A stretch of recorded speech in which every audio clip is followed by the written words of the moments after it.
सुर में गाना सीखिए पाधानीसा ऐप के साथ। AI powered personal music teacher from Saregama.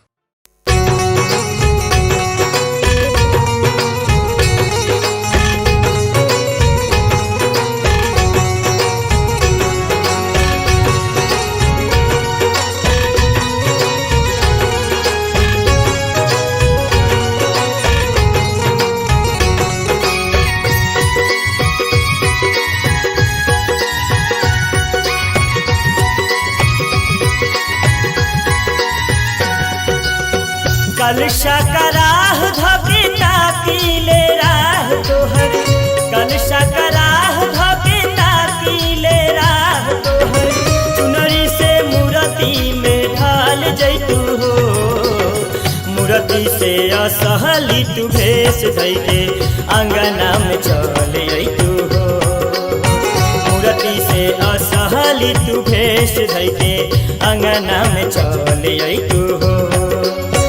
कलशा कराह धके ताकीले राह तोहर, कलशा कराह धके ताकीले राह तोहर, चुनरी से मूर्ति में ढाल जैतू हो, मूर्ति से असहली तू भेष धैके अंगना में चल अइतू हो।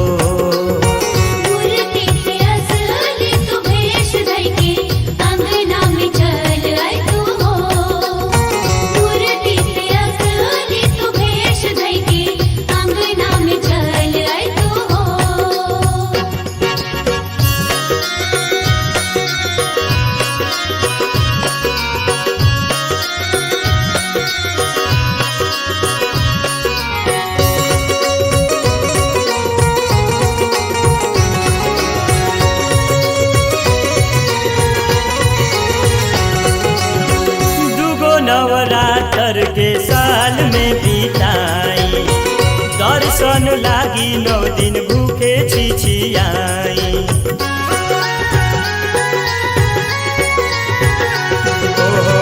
दुगो नवरात्र के साल में बिताई, दर्शन लागी 9 दिन भूखे छिछियाई, सोचिले मंदिर में जाके माई, सोचिले मंदिर में जाके माई, अखिया के आगा मचल जैतू हो, मूर्ति से असहली तू भेष धैके अंगना में चल अइतू हो, मूर्ति से असहली तू भेष धैके अंगना में चल अइतू हो।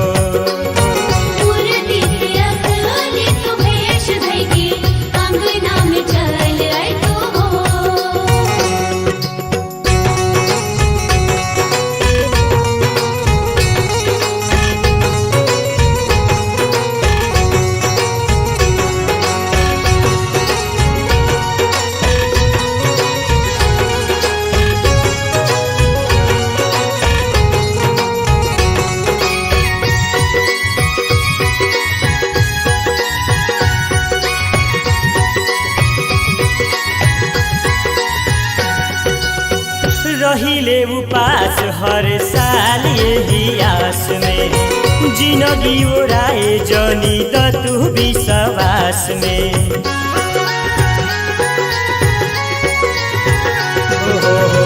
रहिले उपास हर साल यही आस में, जिंदगी उड़ाए जनी दतु विश्वास में, इच्छा के हमारो परीक्षा में पास कैके, इच्छा के हमारो परीक्षा में पास कैके, छनी भरी आई के टहाल जैतू हो, मूर्ति से असहली तू भेष धैके अंगना में चल अइतू हो, मूर्ति से असहली तू भेष धैके अंगना में चल अइतू हो।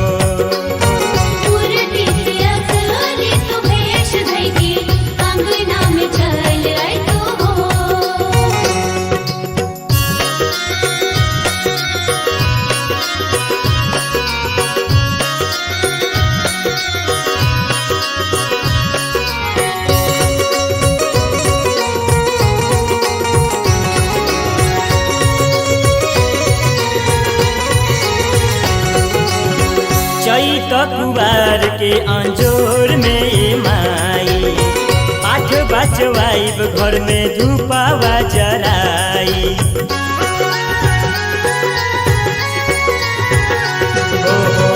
चैत कुवार के अंजोर में माई पाठ बचवाइब घर में धूपावा जराई।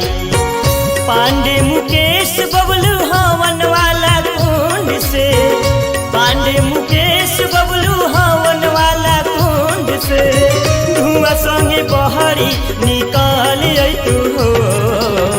मूर्ति से असहली तू भेष धैके अंगना में चल तू हो।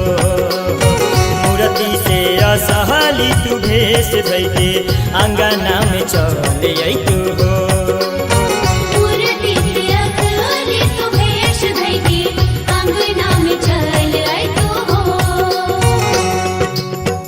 कलशा कराह धके ताकीले राह तोहर, कलशा कराह धके ताकीले राह तोहर। चुनरी से मूर्ति में ढाल जैतू हो। मूर्ति से असहली तू भेष धैके अंगना में चल